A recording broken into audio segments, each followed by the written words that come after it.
Coming out of last year's draft, what sort of win was it for the org to bring in Trey Snyder? I think he's a young guy with a lot of upside. He competes incredibly hard. He has some resilience about him, and that's an attribute you look for in young players because the game is a large leap forward from what he played at the high school level. So I think we've appreciated the work ethic. We've respected what he brings to the game, and like a guy that we're hoping stays in the middle field for us as time goes by. He's strong, he's physical, and we're just encouraged with the early returns there.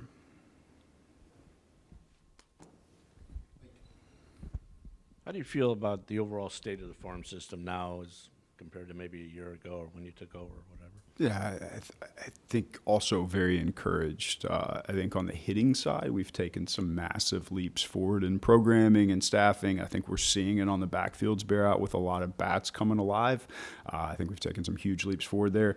The pitching pipeline, credit to people who've been around, like Eric Jagers has done a really nice job in that space, and we've had a high degree of confidence in what we were doing. But I think when you look up and see the steps Blade Tidwell took forward this last offseason, how he changed himself physically, the pitch mix changes. I think we're continuing to add to Arsenal. So I think we're greatly encouraged on both sides of the ball now. I don't feel like we were necessarily at that point on the offensive side of the ball last year. So I think there's been some good steps forward.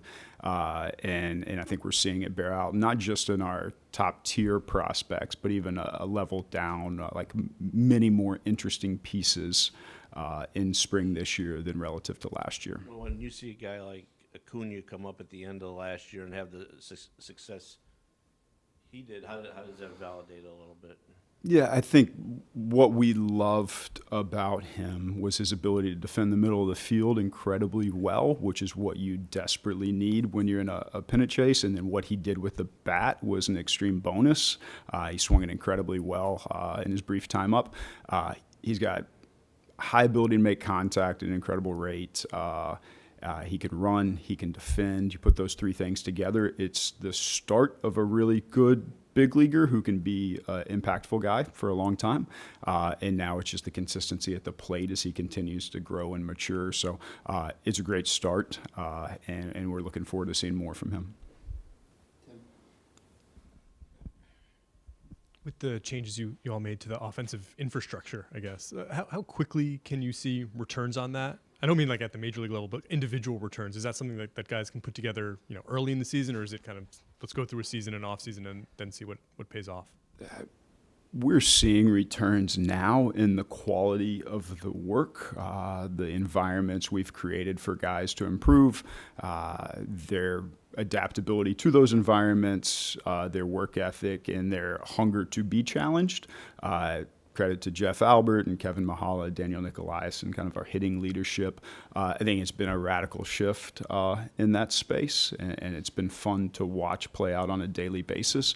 I think if you do that really, really well, you'll get some returns this year. Ultimately, what we're concerned with is developing like resilient, adaptable big leaguers who like succeed at that level and not just the A-ball level. But I do think we're positioned to see much more successful offensive production at the minor league level this year. And then with guys like Sproat and Tong, who make big jumps one year, what do you want to see from them the next year at the start of the season? It's another step forward.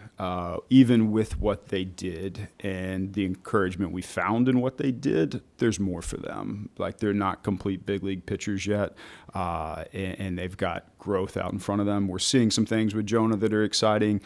All those guys got to fill up the strike zone. If you want to be successful at the big league level, you got to get ahead, and then you got to be able to put guys away once you get ahead. And both of those guys have the makings and the ability to do those things. But there's more. In Brandon's case, like, there was some additions to the arsenal, a little bit of feel for that two-seamer to you've seen it early in camp, get some ground ball outs when he needs to, and end at bats quickly. And in Jonah's case, it's just a unique release for a lot of guys. You kind of see it when you're watching the pitch ride, like the fastball just plays, and that's fun to see. But he's also working hard on his cutter, ability to drop his curveball in for a strike, feel for a changeup. Like, both of those guys, good steps forward, long way to go to where we ultimately want them to get.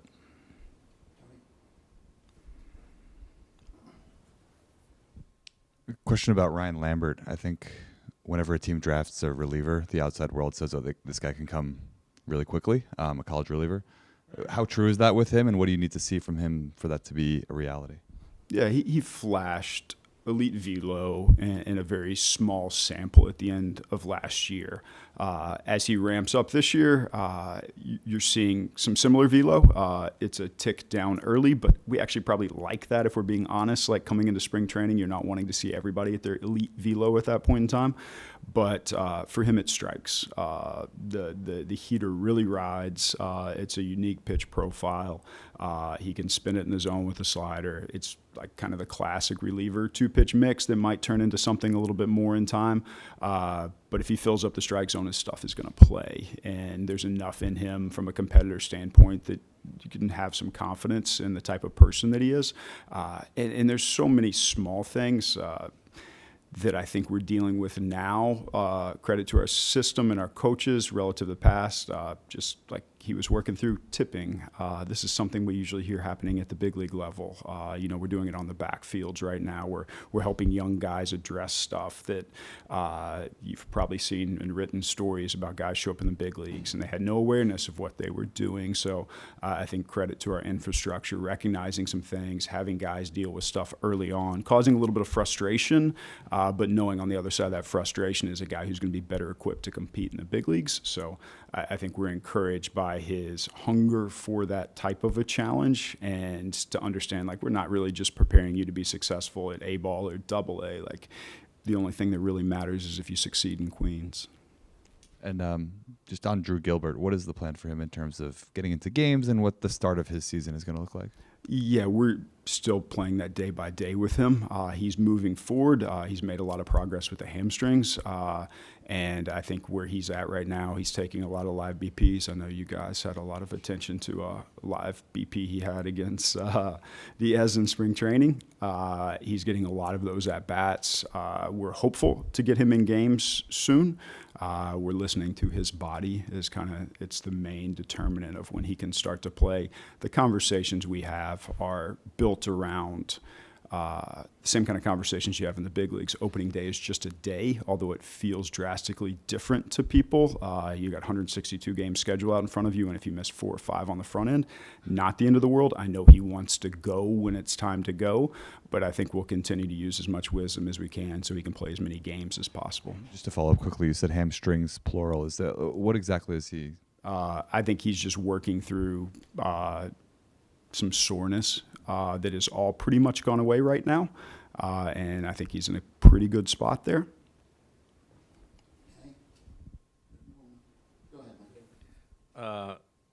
Mauricio, kind of where is he at right now, and what would you expect from him? I mean, his offseason has been really good in the last few months. He's made a lot of leaps forward. He's out working consistently every single day at this point in time.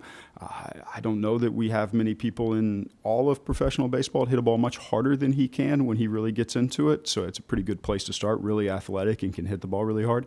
I think as Ronnie goes forward this year, he'll see some positional versatility. He'll have an opportunity to plug various holes at different points in time. And I think we're just excited to see him on a field again after last year. Do you think he's close to playing in games, or is... I think we're trending that way. I don't have a specific date for you. I think we'll go day by day and see where he's at. And Ryan Clifford, is he pretty much a first baseman now, or will he play at some outfield still? And kind of just what's his upside? Yeah, he'll have outfield exposure throughout the year. I think we'll predominantly play him at first base to start the season, and then as he gets out and the season goes on, he'll start to get some outfield exposure. He is good at first base. I think the goal for him is not to just be good, but to be elite, and he's embraced that work. I've respected a ton the challenging environments he's put himself in practice on the hitting side, and he has a keen awareness of where he wants to improve, so he's ready to compete in the big leagues. It's big pop. It's really good plate discipline for a young guy. And I think those are 2 powerful ingredients to have to start with a hitter. And he's going to continue to get challenged this year in the minor league level, and we'll see when he's ready. With someone like Nolan Mclean, he abandoned the hitting side last year. And we've seen his stuff just play really well. The movement on his balls are insane. Is it as simple as just he can focus on pitching more, and also what does he need to do to just take that next step now? Yeah, it was good for him to make the decision to just be focused on pitching. He has tremendous upside. He had a lot of pop at the plate. We played the Czechoslovakian team the other day, and I think that was kind of the velo that he was most comfortable at. You know, the mid-80s, launch him as far as he can. I think he found out pretty quickly in pro ball. It's a lot harder than that, but he is wired right and wired to compete, and an absolute fun guy to be around, and the stuff is real for him as he goes forward. College reliever who hadn't had a lot of miles on the tires from a pitching perspective, which also means not a lot of reps to improve. He can do some things with a baseball that very few people can do, and he's going to get to more swing and miss, and I think that is kind of where his challenge resides as he goes into this year, is like finding a way to end at bats. He's learning to harness like some really impressive stuff. And as he learns to harness it, you're going to see him start to eliminate hitters a lot quicker than last year. But we love the challenge we got him to in Double-A last year. We love that he had to grind to kind of find a way to be successful by the end of the year. And he's just much better positioned from understanding his arsenal, from the work he's put in, from the stuff the coaches and Jags have given him. I think he's just in a really good space this year going into the season.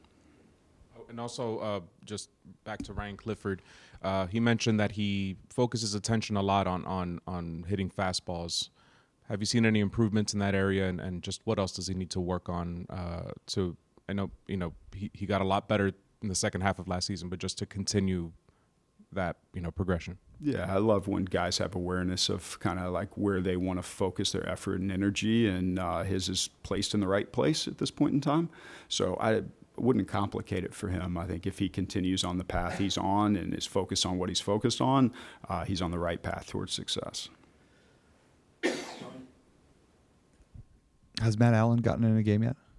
He's thrown a number of times against live competition, inter-squad type games, because that's basically what we've had up until a day or two ago, and the stuff's been impressive. And there's a lot of credit to his resiliency. Like last time pitching in a full season game in 2019, like if we stop and think how long ago that was, it's really impressive and fun to see him on the mound, and the stuff is still real. Now he has to get back to competing, and we have to give him the right amount of innings this year, but it's fun to see him trend in a positive direction, and we're hopeful that direction continues. Just looking ahead to the Prospects game on Sunday, what should people know about Lantigua? I just watched a BP of that young kid, and it was quite impressive. He's got some pop. It's an athletic, rangy profile body who can play center field. Was obviously our player of the year in the DR last year and did some really nice things over there. At his age, like I just can't imagine what those guys go through sometimes coming to a foreign country, like getting accustomed to new food, playing against 20-something-year-old guys for the first time in their lives.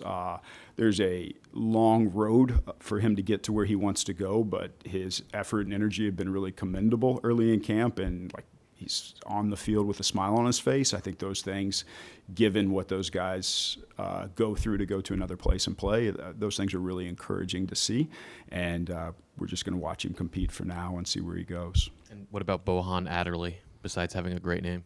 Yeah, for sure. Both those guys, like the frames are projectable, the athleticism is real. Bohan plays in the infield. It wouldn't shock me to see him run out to center field and just chase balls down all over the place. He's got that ability as well. There's athleticism in both those kids. It takes you about 2 seconds watching from any vantage point to recognize that. So, again, another young guy who I had to be hard for him to go to the DR and go to a place that was foreign to him and play over there for a while. And now to have him over here, he seems confident enough to talk to anybody that walks by and says hi to him, which is a great place to start for a really young kid. just besides the names and the players we've talked about, is there anyone that you're excited for us to get a look at, or for fans to get a look at in that game? I mean, I hate answering those questions because you single somebody out in a way that, coming from my seat, is probably not the most constructive for any particular player.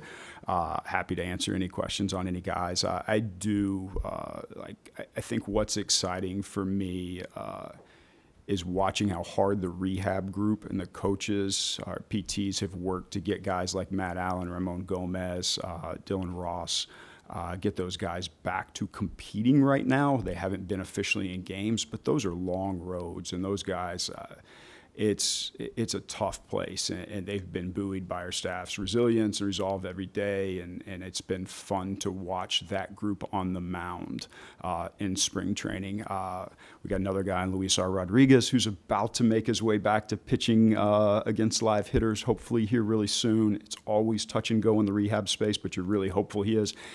And they're talented guys. And in my first year, they were off my radar because they weren't necessarily close to pitching, and there was a lot on the radar for a first year. But it's been really fun to watch all of those guys step on the mound and compete, and to see a lot of people's hard work rewarded and getting them back to that spot. You mentioned Gomez. How's he looked to you this spring? He's looked really good. Worked really hard. He's got his body in a really good place. It's pretty easy velo. I think a lot of people would probably love to see him in a prospect-oriented game. I think you all can appreciate like why those guys aren't necessarily popping on that radar right now. It's easy velo. It's feel for strikes with spin pitch, and an evolving feel for the changeup. I just want to see him throw innings and throw strikes. If that guy throws innings and throws strikes, he is going to be really good. What have you learned about Jonathan Santucci since you drafted him last year? I learned really quickly how smart he is. I had some people call me immediately from interacting with him at different points in time in his journey, all the way back to high school, and like really bright guy. In the last few live BPs, the fastball has really taken off. I mean, it's a real heater, and he's got a slider he's got great feel for. It's like he's an exciting young kid, and I think you guys will get a good glimpse of him at the prospect game. And he's somebody who has thrown the ball incredibly well in 3 live BP settings. We didn't get to see it last year. We drafted him with a very small injury that he was working through that is like way behind him at this point in time. And he's at the point right now where like it's fun to watch him on the mound, and it's been really good stuff. The fastball's 95, 96, left side, riding incredibly well. Introduced a curveball to him. It looks like he's been throwing it his whole life right now, and then he's always had feel for that slider, and the change is there too now. So it's going to be a fun one to watch start his journey this year.